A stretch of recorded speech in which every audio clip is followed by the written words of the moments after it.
Well, those who have made it so far, and those who are watching at home, those who are watching at home, welcome. My name is John Serrano. I am running in the 10th District of New Jersey.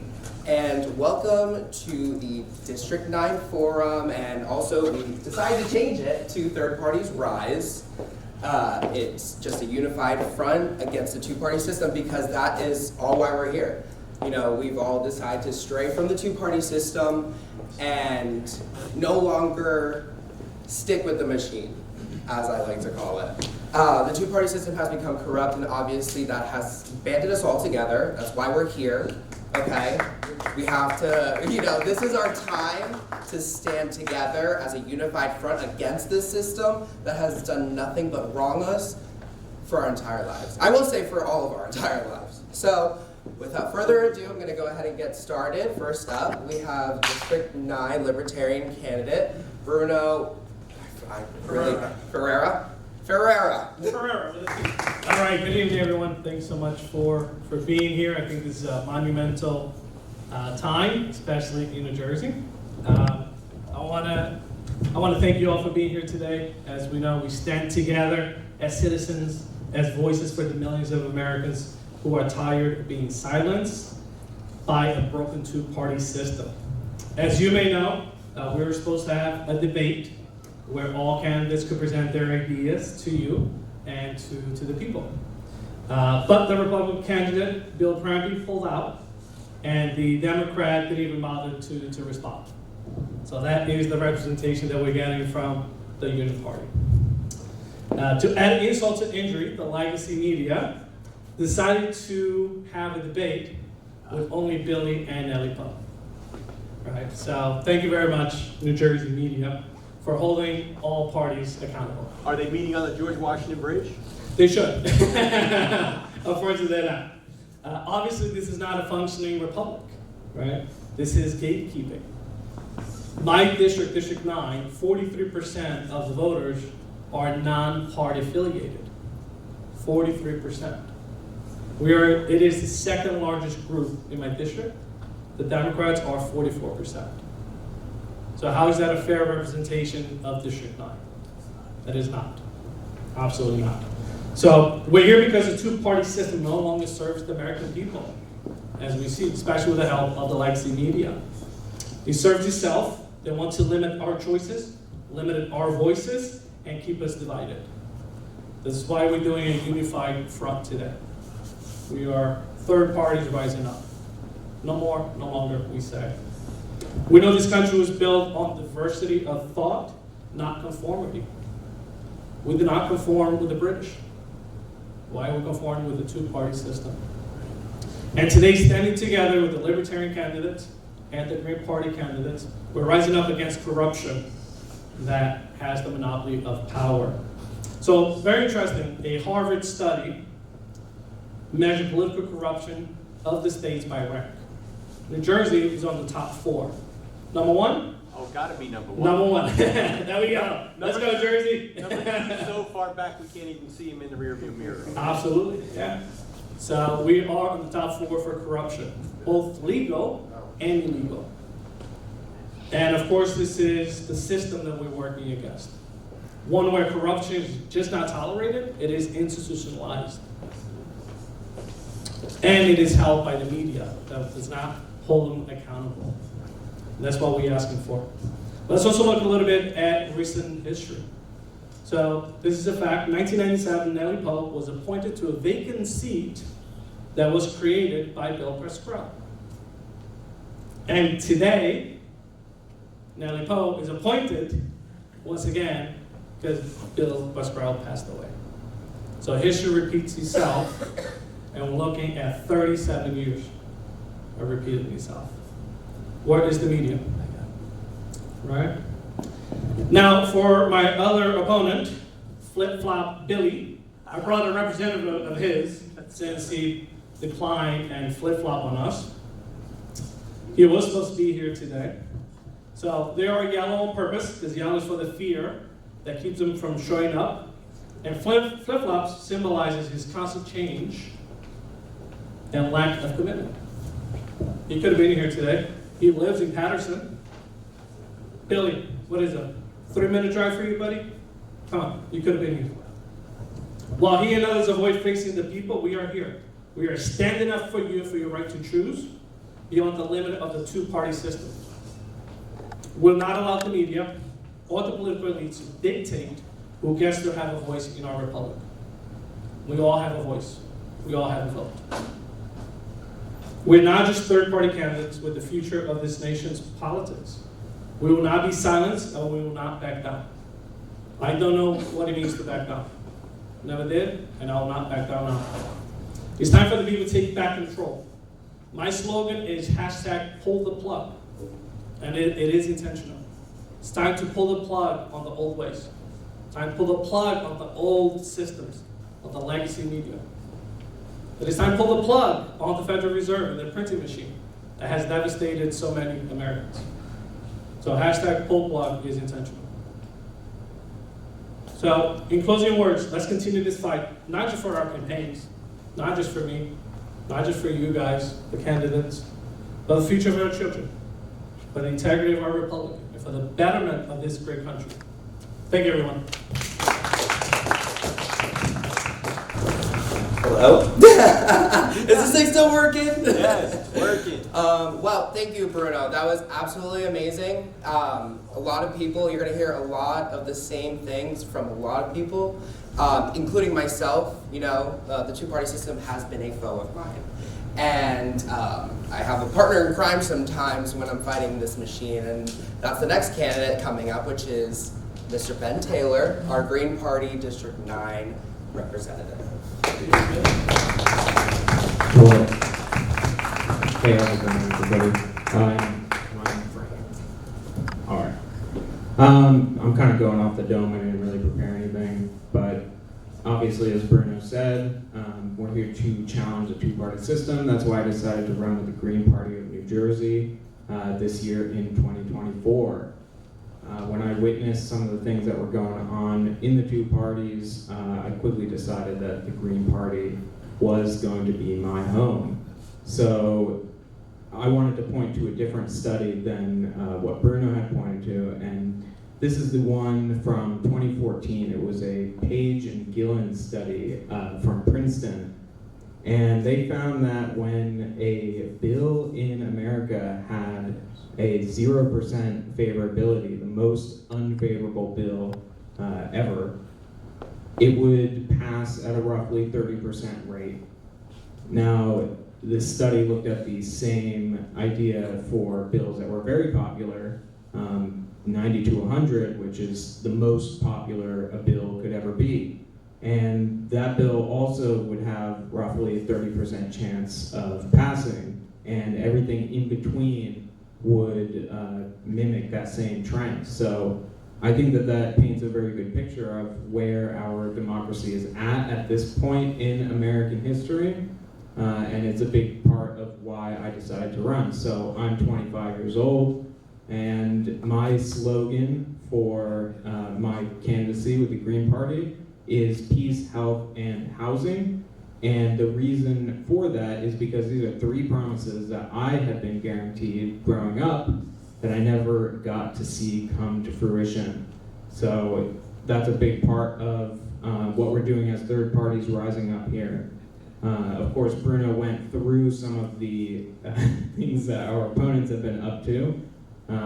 Definitely legacy media bringing out something pretty silly with their Democrat-Republican kind of debate that completely excludes the rest of us as candidates and third parties. Now, of course, third parties have become very prominent somewhat lately, and the Green Party especially, I know, has been on the rise. Libertarian Party has been on the rise as well. This is because we're painting a different picture of what this country is meant to do. We're trying to come in here and say that these are not promises that are going to get lost in some corporate machine. We're saying that these are promises that we are setting out to fulfill and make sure that the American people, especially here in the 9th District, are heard and represented in Congress. So I just wanted to point out, again, as Bruno had said, that Nellie Poe had taken, so that's the Democratic nominee for the 9th District, she had taken the vacant seat roughly 30 years ago in the New Jersey State Senate and moved into this House nomination at the exact same time this year. And I think it paints a really dull picture in a community that has been struggling to find its representation for many, many years now. I, for one, didn't ever see a world before Pascrell's representation of the district. I'm only 25, he's been in there for 27. Obviously this year he's passed, so I think that not having a democratic process to replace the nomination was certainly a blow to the community and to the democracy that we're trying to uphold. So that's what I would say in terms of third parties rising up. We're definitely getting silenced in a lot of ways, and a lot of us are here and we feel that, right? You know, we go outside and we speak to people and they're saying that their concerns aren't being heard. So that's a huge portion of what we're trying to do here with third parties rise up. So yeah, that's essentially what I have to say. Down with the war machine. Thank you. All right, well, thank you, Ben. I will say that this also happened in my district. Donald Payne Jr. was the incumbent in my district, and he passed away at, I would say, it was 2 weeks after I announced my candidacy to run in District 10. And I was so shocked to see this happen, because this is not always, what I mean to say is I'm losing my train of thought, guys, I'm sorry, I'm getting nervous. I know, the two-party system and guys, I really am messing up right now, I'm just like so nervous.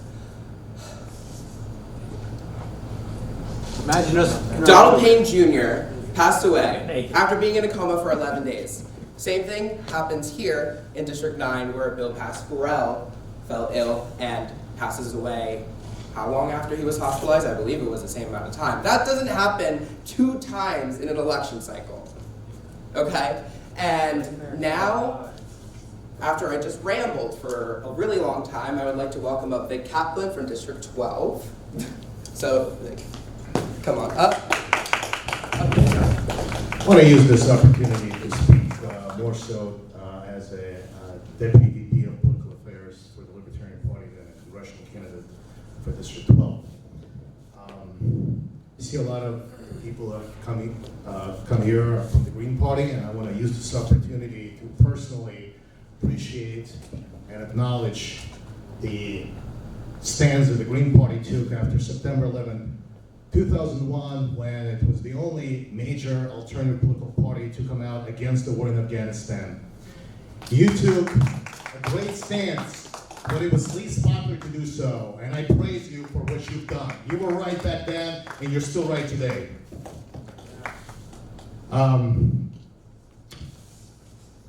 One of the things that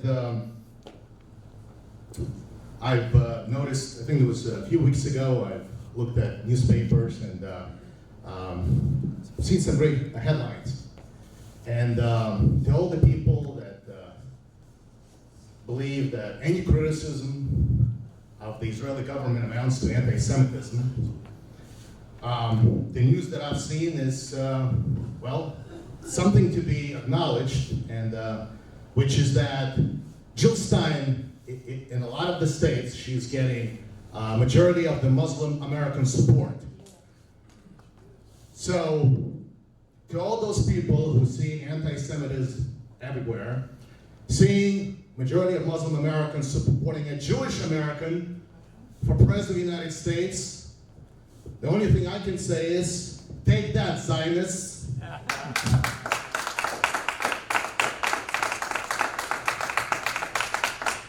You know, when I was watching the debate a few months ago and I saw Jill Stein say that she supports ending the Fed, that was a moment, not just that issue, but I really wanted to give her a hug.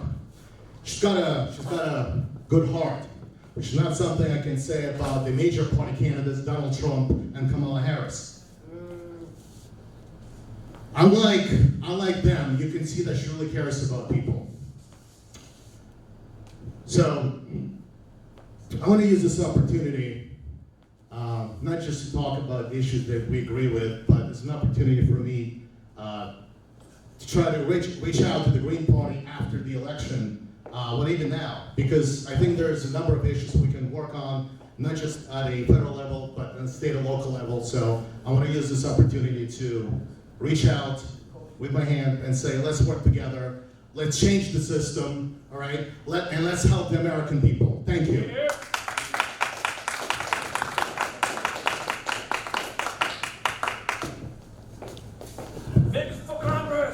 All right, thank you so much. I've decided I'm going to use this handheld one because it makes me feel more comfortable. But I did take a lot of thinking and just right there, and I realized why I froze was because I'm just thinking about how much of a mess this entire system has become. And the fact that we're standing here as a unified front really does make me emotional. Because this is exactly what I have been fighting for. This is exactly what we need. And even though there's just a few people in this room and a few people watching us on live stream, that doesn't matter because that is the start. We are at the beginning of a change that has been long overdue. And with that being said, I would like to invite Bo Forte up to share a few words.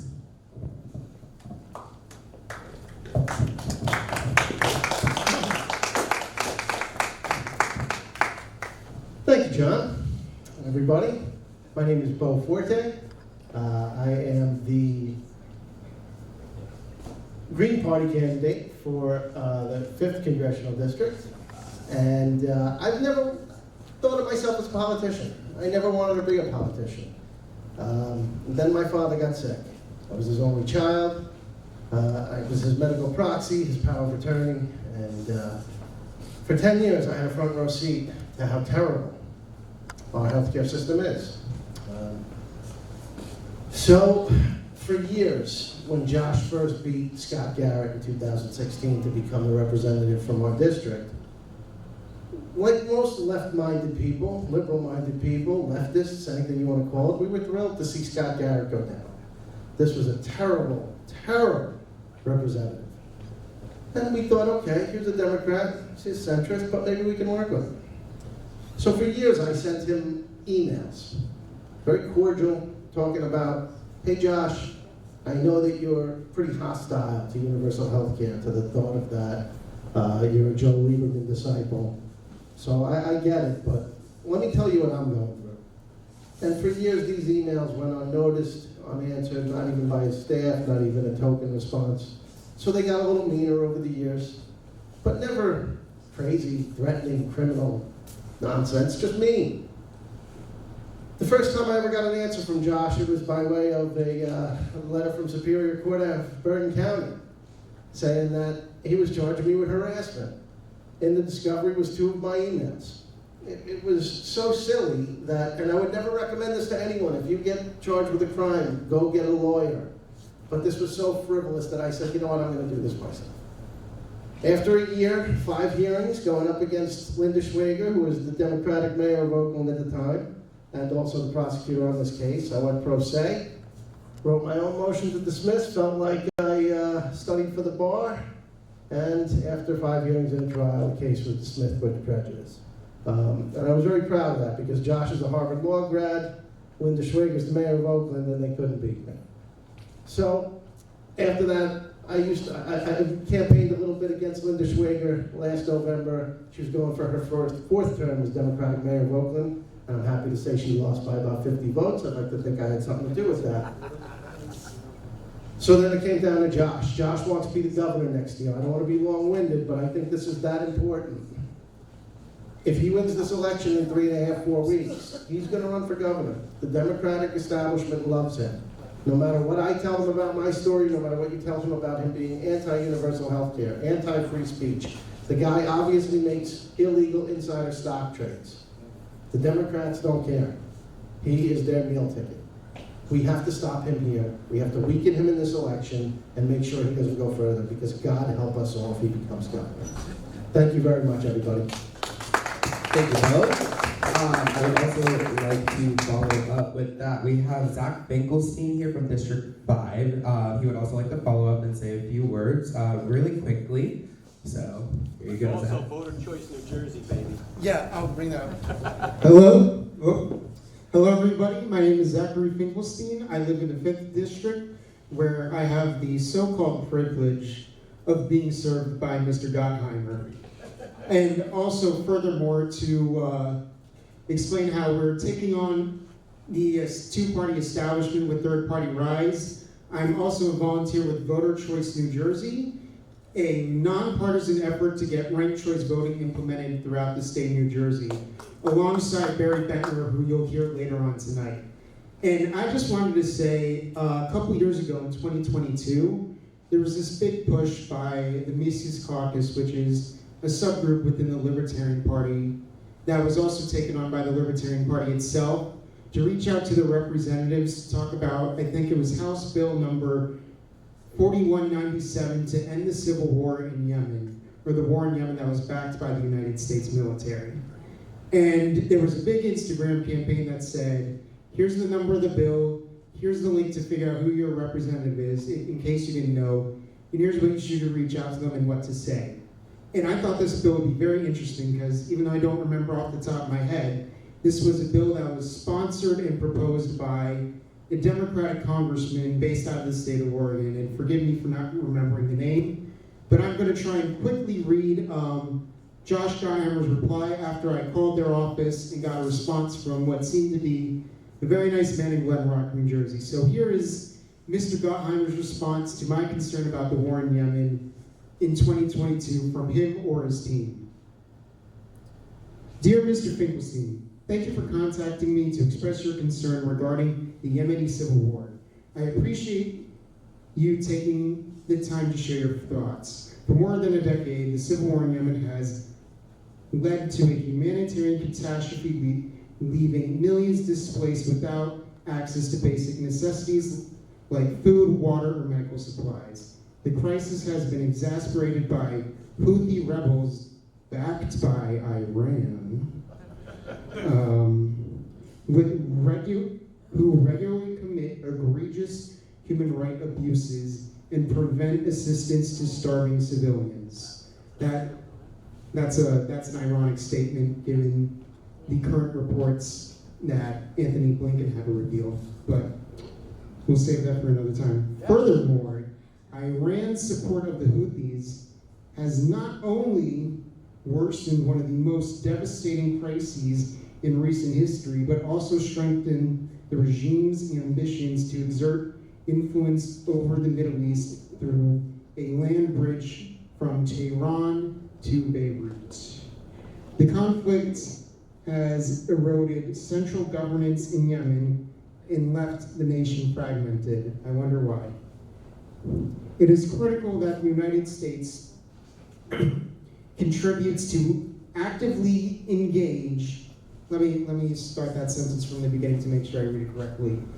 It is critical that the United States continues to actively engage with regional partners to bring an end to the war in Yemen and ensure that humanitarian assistance reaches the civilians on the ground who so desperately need it. Promoting respect for human rights and the rule of law is a long-standing goal of American foreign policy.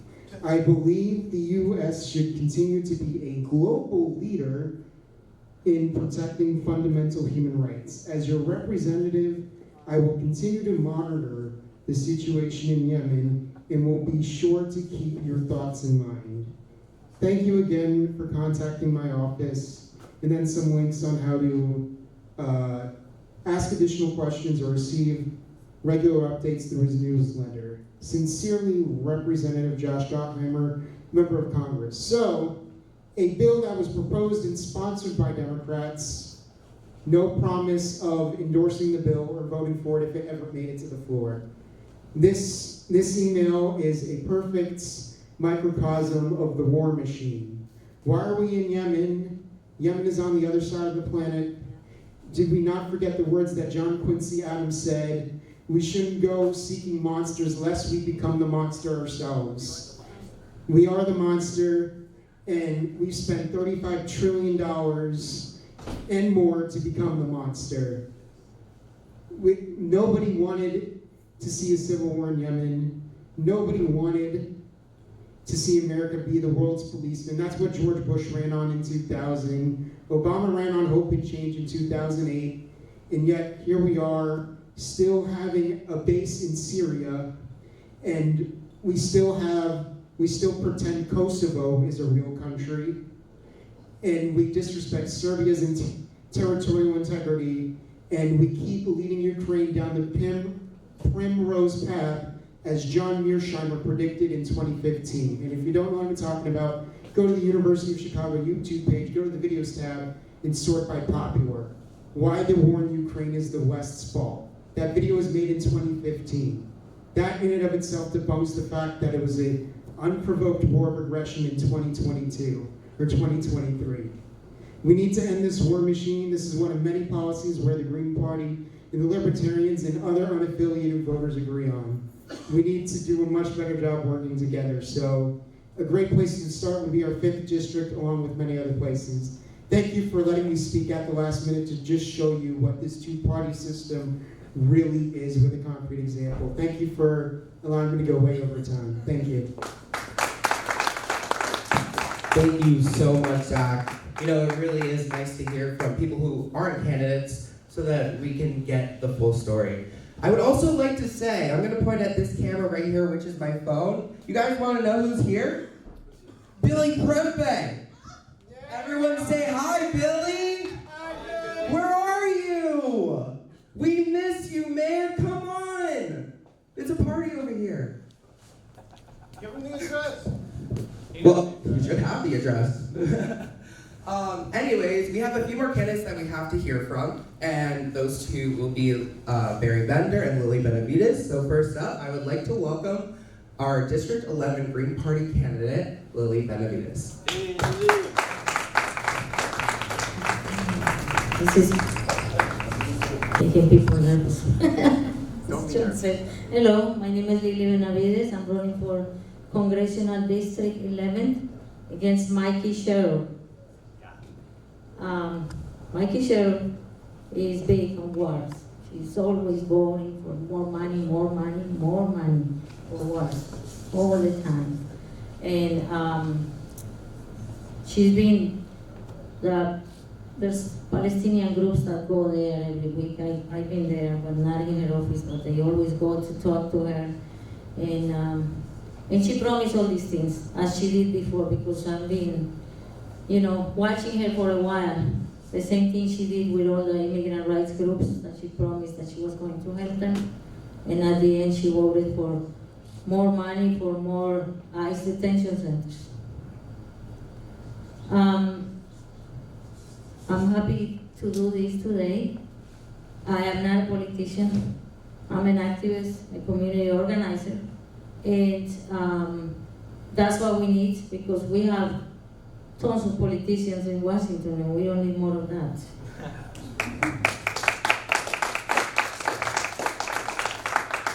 And I'll tell you something. I'm coming from Colombia, and we have like 30 parties. In many other countries it's the same, so why can't we have an array of parties here? We have more than 300 million people, all with different thinking, different ideologies, beliefs. So why do we have to be, like in this box? There's only two choices.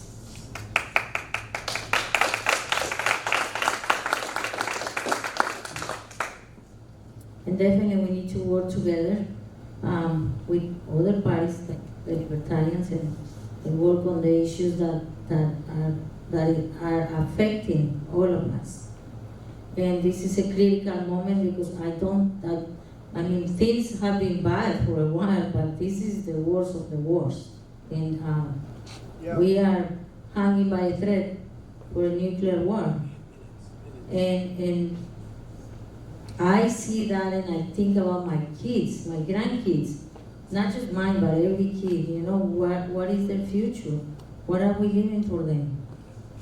We have to stop this.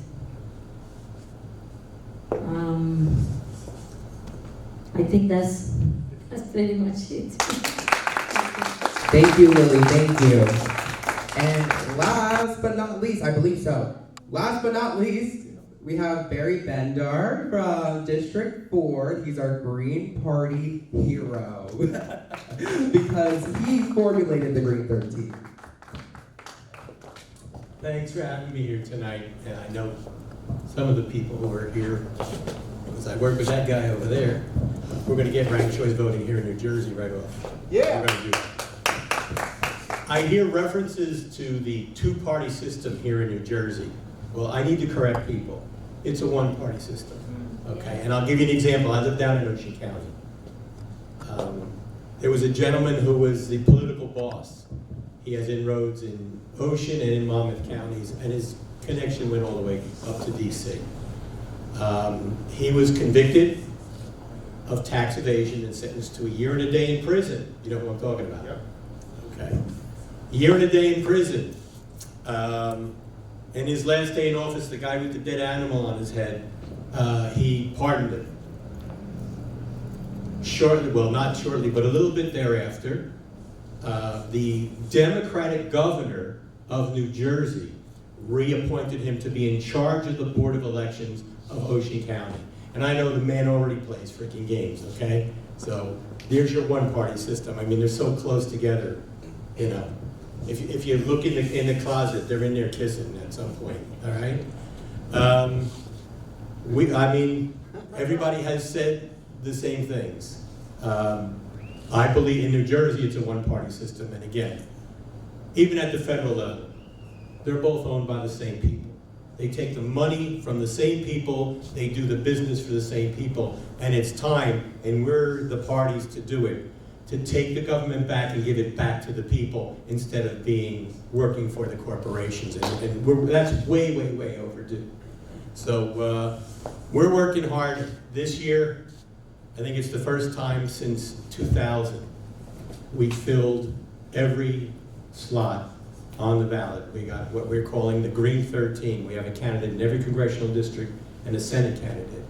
And my feeling is you guys and us, we're going to do better this year probably than we've done in a very long time because the people are starting to see what's going on. Spending trillions of dollars on the military when our infrastructure is crumbling, when kids are graduating from college and can't afford to do anything. Barely, I mean, they still have to live at home because they can't afford to rent, they can't afford to buy, they can't afford food because of the enormous debt that's been put on them, okay? And as Bo was saying, you go to a doctor to get treated, the deductibles, I work for a large corporation, okay?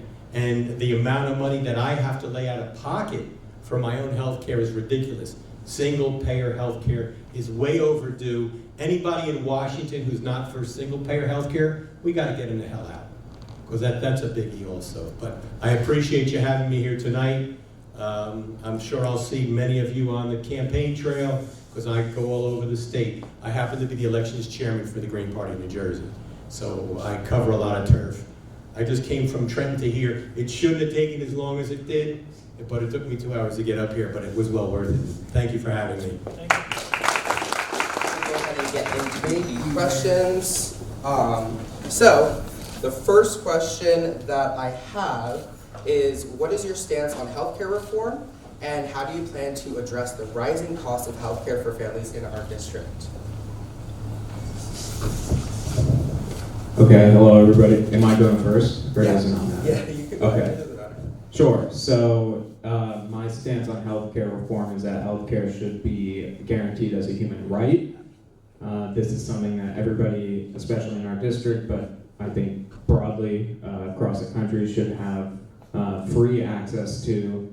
And I think that, especially for me, I've had a lot of trouble accessing healthcare. Once my father retired and I wasn't able to continue on that plan, I had to go and browse for the sort of strange New Jersey plans that they offer in very limited capacities. So I think that healthcare needs to be a human right, and so my plan would be essentially a universal national healthcare system to provide free healthcare for everybody, and this should include obviously reproductive healthcare as well. So I believe that these things are really fundamental, and the fact that we're still having a discussion over this in 2024 is a little bit troubling to me. Now, obviously, the question is like, how do we pay for it? So I would obviously reduce the gargantuan, huge military budget, which is approaching $1 trillion, to do killing sprees and genocide in the Middle East. I mean, this is really a huge problem. Palestine is bleeding, Lebanon is bleeding, and we're spending money on that instead of healthcare for our citizens. I think we need to change that. So that's essentially my answer. All right, thank you, Ben. Bruno. All right. Thank you for the question. I think that's a very crucial question in today's America. You know, as Ben said, as we heard from Bo, it is very expensive, right? I believe that the solution is actually looking at the cause of that cost and looking at patents that might be pricing out generics. Also at the cost of education, right? We have doctors not graduating school with $500,000, $600,000, $700,000 in debt. Don't we think that that might have a consequence then at what they will charge, right? So also look at other forms of insurance. Malpractice insurance. New Jersey is the most expensive. New Jersey #1 again, great job. If last time I checked, if you are a cardiologist, you have to pay $200,000 a year just for malpractice insurance. So that cost is going to be passed down to whom? To us, right? So we need to look at the causes as why it's so expensive. We need to look at what policies, what bureaucrats have put in order for that to be so expensive. Whether we need to look at pharma, whether we need to look at patents, where we have to look at the cost of education and why it's so expensive, right? I want to tackle the root causes of it itself. So I am Portuguese born and raised. I came to the United States when I was 17. I benefited from a socialized medicine. I had open heart surgery when I was 5 years old, right? My parents didn't pay a penny. However, throughout the years, I've seen that system go from bad to worse. My local hospital does not have an ER that opens at the nighttime. My local ER closes at 8 and opens at 8. So if you're sick throughout the night, you might have to travel 45 to an hour just to go to the university hospital, right? So these are some of the things that, in essence, I agree with Ben. We do need solutions, right? I believe in a free market. I believe in looking at the things that the politicians have created that has skyrocketed the cost, right? But maybe a free market choice might be a component of a single payer, right? Maybe it might be tackling education, not just from the college, but maybe K through 12. In Portugal, where I come from, we don't go to a 4-year college. We'll go from high school to medical school. So you can save $100,000 just by skipping Common Core. Common Core, they should have learned K through 12, right? I want to tackle the issues. I want to change the incentive structure for those in power, just so that we get true solutions for the people. Thank you so much. Thank you. All right. My next question that I have is in regards to climate change. Since I didn't time you guys last time, I guess this time I will time you guys 2 minutes each. So what specific steps will you take to address climate change and promote sustainable energy practices in District 9 and beyond?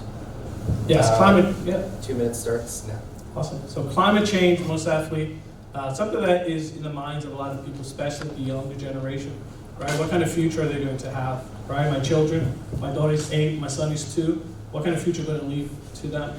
We just had a category 4, a category 5, now he's heading Florida, right? Can that be caused because of climate change? Probably. right? We won't know until there's 20, 30, 40 years of study. By then it might be too late. I think it's not the role of the government to meddle, but the role of the free market to innovate. We shouldn't be picking winners and losers. We shouldn't be picking solar panels or windmills that are manufactured in China that come on diesel containers that then transporting diesel trucks. Are we really saving anything? Right? I think that we need to look at let the free market rule. Hydrogen, nuclear. There are so many solutions that might actually be better, but we don't know because we don't try. My approach is simple. Let the market try. Hydrogen has come a long way. Nuclear has come a long way. There's many different solutions out there that might be viable. We don't know because the government are picking winners and losers. So I want to say to the government, step aside and let the people choose. Thank you. All right, Ben? Yeah. 2 minutes started? Okay. So, yeah, I have a bit of a different approach as a Green Party. So, we don't really believe in nuclear energy. The reason for this is because of the waste that it still does leave behind. And as the climate crisis progresses, we tend to believe that there's going to be some serious disasters in the form of these hurricanes that have been really horrible, and people haven't even been able to get the support they need down in these southern states. So, and on top of that, did anybody feel how hot it was in New Jersey this summer? Oh my gosh. So, anyways, climate change is very much here. The climate crisis is very much real, and we need to be taking proactive steps as a government to ameliorate that. So what I would do is bring the entire energy grid into public ownership. I believe that is too risky simply to have it in private ownership. It's not something that the profit motive can solve. I believe that capitalism is essentially what got us into this mess to begin with. And the science is very clear. In fact, we're already kind of behind on where we need to be because of these delay carbon capture techniques, which I don't believe is sufficient. So what I would do is transfer to a public sector energy grid, and I would also transition to 100% renewable energy by 2035 and establish a Green New Deal program in order to bring these workers into this new program and to train new workers to be able to get jobs within this new system. So that is my idea for a clean energy grid, and Thank you so much. Okay. That was actually perfect. And yeah, thanks to both of you for that. That was actually amazing answers on both ends. So I have one more question that I've come up with. This is in regards to education reform. Personally, education is a very important topic for me, and I know it is for a lot of people. So my question is, what specific policies would you support to improve access to quality education for all students, especially in underserved communities?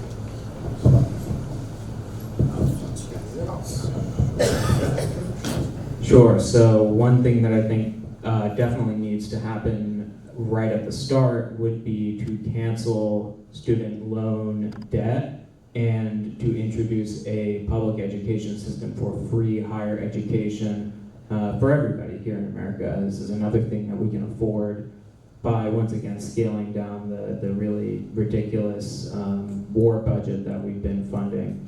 And I think this is a better place for our tax dollars. Now, to answer the other part of the question, to just increase the access to education broadly, another component that we should be looking at is free child care in order to enable these, left behind communities to access these resources at a higher rate. And so I think that if we combine these two things, especially with higher education, we can definitely improve access for a lot of people.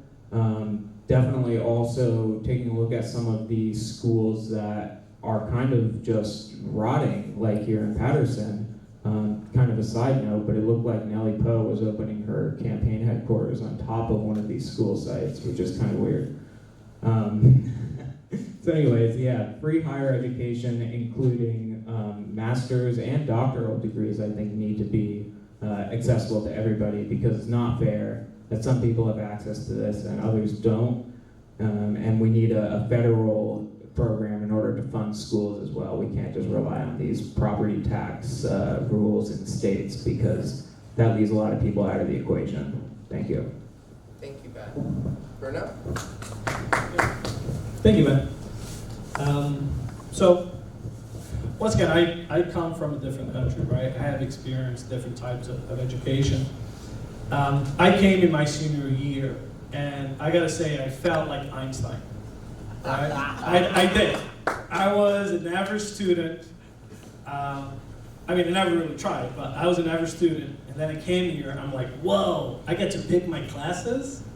I'm taking U.S. History 1 in my senior year?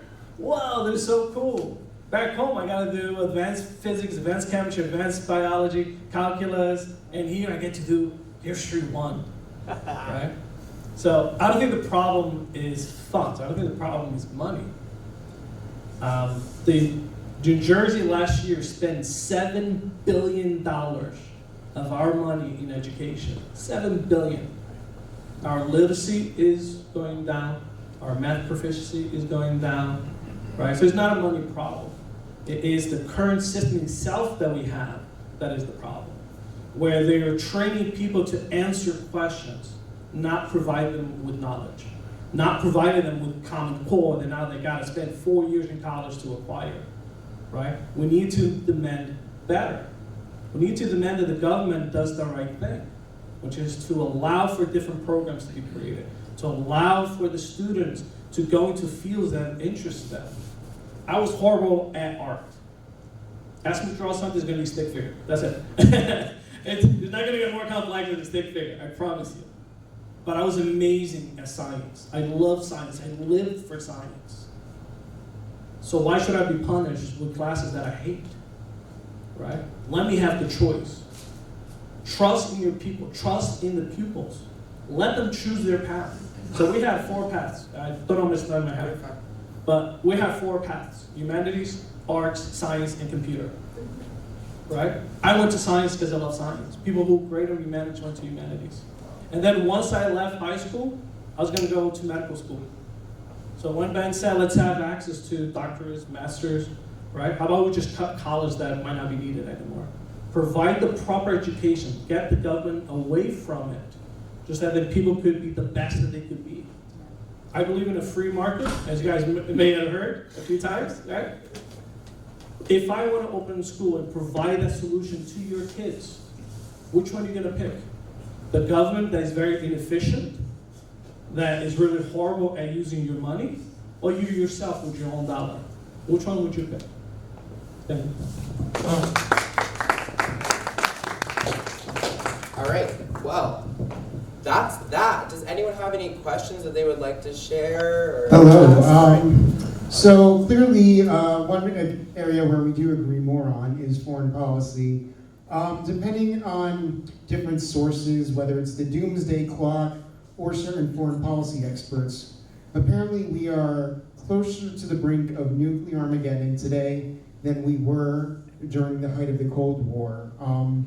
And sorry to make this a 2-part question. Furthermore, the United States military is not meeting its recruitment goals, which could lead to the potential of a draft. What are some ideas that each of you have respectively to help people wake up to, first, the risk of all of us meeting our maker, if you believe in one, because we're on the verge of nuclear war, Russia just changed their nuclear doctrine, and if we're lucky enough to avoid nuclear Armageddon in the short term, what are some ideas both of you have to help organize a resist the draft, whether it's like an underground railroad where people can run to their neighbors or strangers' homes instead of being with their parents, so that way when a military man knocks on their door, they don't get dragged into like the Ford van like innocent men in Ukraine. What are we going to do to resist the draft, and what are we going to do to protest nuclear war before it's too late? Thank you, Zach. I'm going to go ahead and start with you, Bruno. Oh, sure. All right, so Great question. Thank you so much, most definitely. A very important topic, right? I know that I won't be drafted. I have heart problems, I know, so I will always say, and I always had that in the back of my mind, right? I knew from that perspective I was safe, but I know that my brothers aren't. They're only 27, twins. I know that if something happens, they might be drafted. So that really weighs on me because now there is personal skin in it, right? As a libertarian, I don't believe in the draft. I believe in the sovereignty of the individual, and the state telling you must go to war, that's just not it for me, right? So if I can, I almost have to end the draft. Right? You had something there about recruiting numbers going down, right? I believe that's because people are losing the hope of what the United States could be and what it was, right? When people feel patriotic, they're gonna go and raise their hand, say, I volunteer, right? This right here, it's why there is no recruitment. Because the media has been lying to us, because the unit party has been lying to us, and the people are waking up. And you see that through those recruitment numbers. I truly believe that. And it's the people waking up and say, I don't want to fight for this because I don't believe in the system. And that's why we're having this, so that we could bring some faith and some fight into the system. Right. So when it comes to nuclear war and the doom clock, diplomacy, right?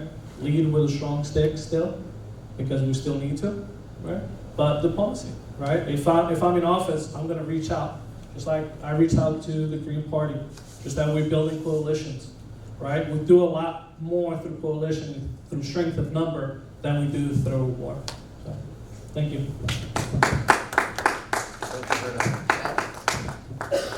Sure, so that's something I guess we agree on. I would definitely also try to end the draft. This is not something that we need to be doing to our young people, is sending them off to fight in wars that are really, really a lot of trouble from a moralistic standpoint, I think.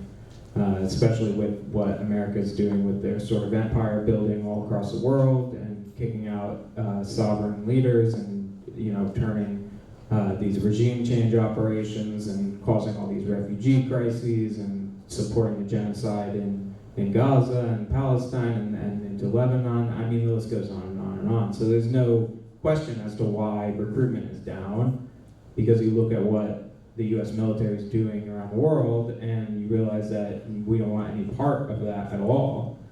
So I think that that's totally right. I mean, the draft does not still need to be around. Diplomacy should be used. And yeah, we don't need to be going around and doing that to innocent people around the world. I think that that's just wrong. Anyways, into the nuclear war idea, something I saw recently was that there's actually kind of a small but vocal faction within the sort of neocon war lobby in the US that is now actually including plans for nuclear war and a way they can actually try to wage and win a nuclear war, which is ridiculous. But this is apparently a faction of the war lobby here in the United States. I mean, what are we talking about? Really? People think they can wage and win a nuclear war to now they're saying they have to include it in their official military plans? How the nuclear weapons will be exchanged? I mean, this is way too far. This is way too far. And I think it paints a good picture of what the United States is really doing around in the world at this, we're at this point. So that's what I would say on that. All right. Well, thank you so much. Anyone else have any questions? All right. We have Lily Benavides for those on camera. Thank you. So what is your take on immigration? What would you do to solve the crisis? Thanks. Great question, Lily. Thank you very much. So yeah, as far as immigration goes, I have a couple of things to say on that. The first is, and I'm not sure if this is true, but I feel as though the sort of propaganda around immigration has really blown out of proportion. I think that there's a lot of people, especially on the right and within the sort of MAGA Republican club, like our good friend Billy, who tend to believe that this is some sort of grave moral panic we need to worry about immigration. No, I'm of the opposite mindset, really. I believe that another consequence of the United States doing regime change operations around the world is refugee crises, and immigration is a consequence of that. So I think that if anybody has any idea of sort of governments being held responsible for things that they do, taking in immigrants who are refugees because of these regime change operations and these wars and genocide ought to be taking in. That's a responsibility question there. I think that they need to be held responsible. So that's sort of the part one. The part two is we need to have a much faster path to citizenship, and we need to be able to grant people who are undocumented the right to be able to vote and make decisions on things within their country, because this is really, I think, getting out of control with the way the propaganda is going. Immigrants are people too, and they need to be treated as such, and they need to have a really good path to citizenship here in America. And that's what I would say. All right, thank you.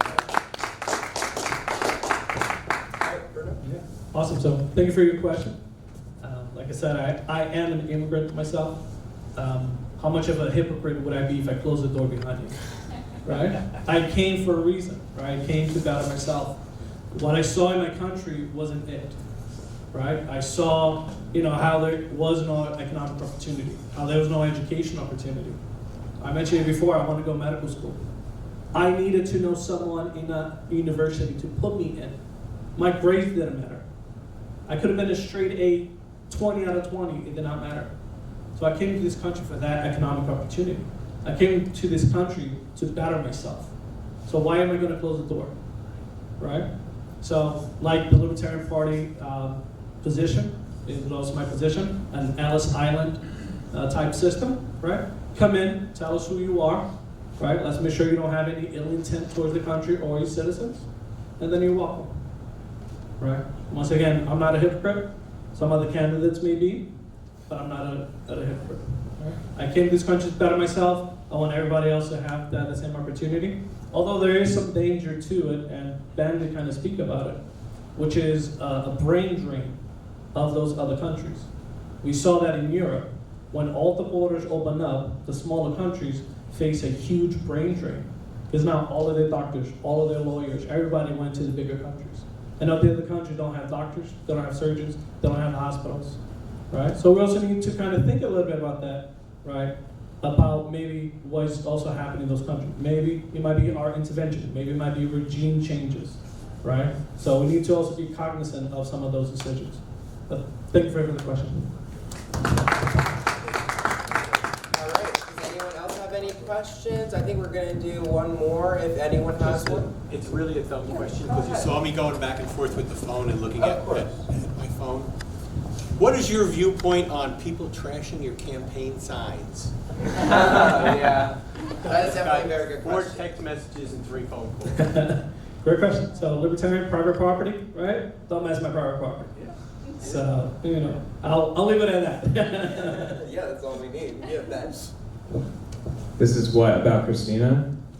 Christina, mine. Mine too. His was, yeah. Yeah, people need to get over themselves and realize that third parties are rising up. That's it. That's it, everyone.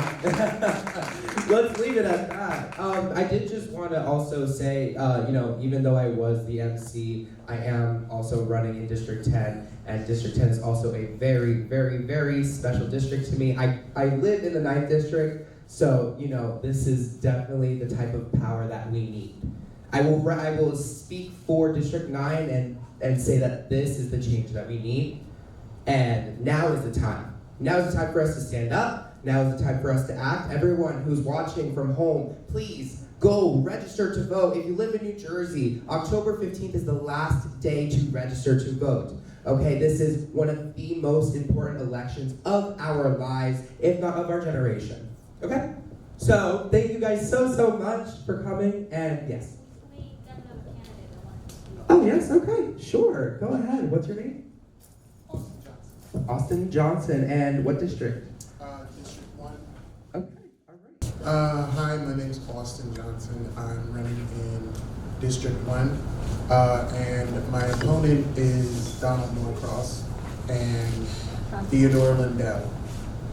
Both have had coverage on various news channels and like Spotlight News. But the only coverage I've had is a reporter from Rome University that has not learned yet not to give third parties any coverage.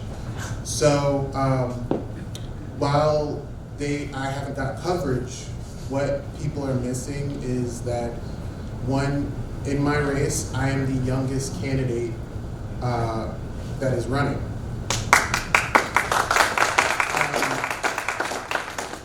Also, I am the most cost-effective candidate that is running too, because I have not taken any corporate money, and I have been doing a lot of the footwork and all the administration stuff by myself. And also, unlike most of my opponents, I'm actually from the middle class. I don't have to play one on TV. So I came here because through my journey, I've seen how the news media, the mainstream media, will cover anybody that is in the Republican or Democratic Party and won't cover third parties unless you're a candidate. So it's been very, very tough to get traction for my campaign. It's been very, very tough to be able to go out and talk to people, because unlike my opponents, I still have to go to a job and support the people that I love. And while they get all the coverage and stuff, it's third parties and people that are independent that are really thinking about these issues as normal people. Because right now, our politics is that the border is either open or closed. Our government spending is either unlimited debt or just a little bit debt. And most issues are not like that. Most issues have a little bit of gray in it. Some issues I'm on like one side, other issues I'm on the other side. Sometimes I'm right down the middle.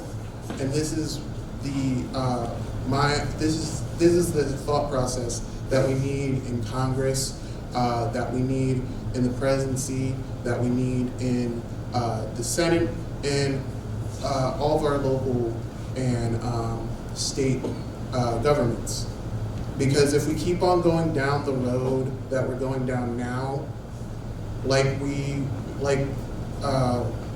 the two people that were up here, we're talking about nuclear war.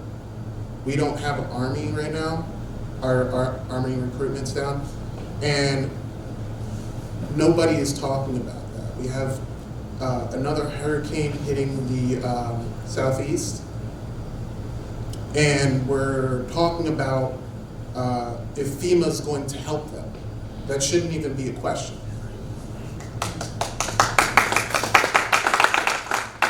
So I'm Austin Johnson, and I'm running in District 1.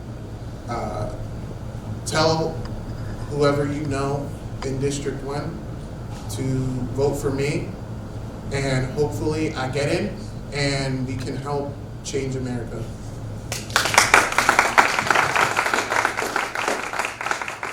Thank you so much. Thank you so much. I really appreciate it. All right. So, anything else?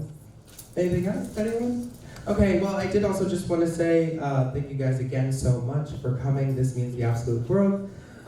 Thanks to everyone on both sides, and regardless of both sides, not anymore, because we're just, we may be separated by name, but we will always be unified as one, and we may be running separately on the ticket, but regardless of who wins in whatever district, I hope that we can still all work together and make change that is efficient.